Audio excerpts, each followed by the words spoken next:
নিজের এতটা পরিবর্তন সত্যিই অবাক লাগে। কেমন আছো তোমরা? আমি রিয়া, লাড্ডু চিনির মাম্মাম। জানো তো, সবাই বলতো সময়ের সাথে সাথে সব পাল্টে যায়। এখন সেই কথাটা যে পদে পদে মিলে যাবে সত্যি ভাবতে পারিনি।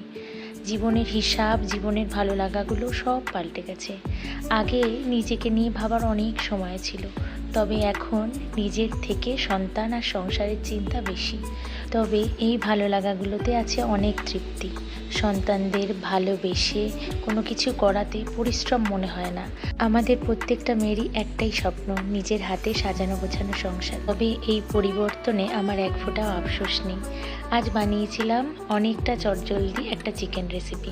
লাড্ডু জানে না আর চিকেন বানাবো, দেখলে ভীষণ খুশি হবে।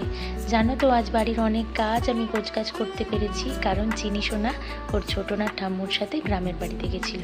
গ্রামে আমাদের কলা, সজনে ডাঁটা অনেক কিছু হয়, তবে আনতে যাওয়ার কেউ নেই। বাবা মার বয়স হয়েছে, এতটা পরিশ্রম সত্যি পারা যায় না। তবে আজ চিনিকে নিয়ে থোর সজনে ডাঁটা কাঁঠাল নিয়ে আসলো। বাড়ির জিনিসের স্বাদই আলাদা। গল্প করতে করতে রান্না শেষ হলো। আজ তবে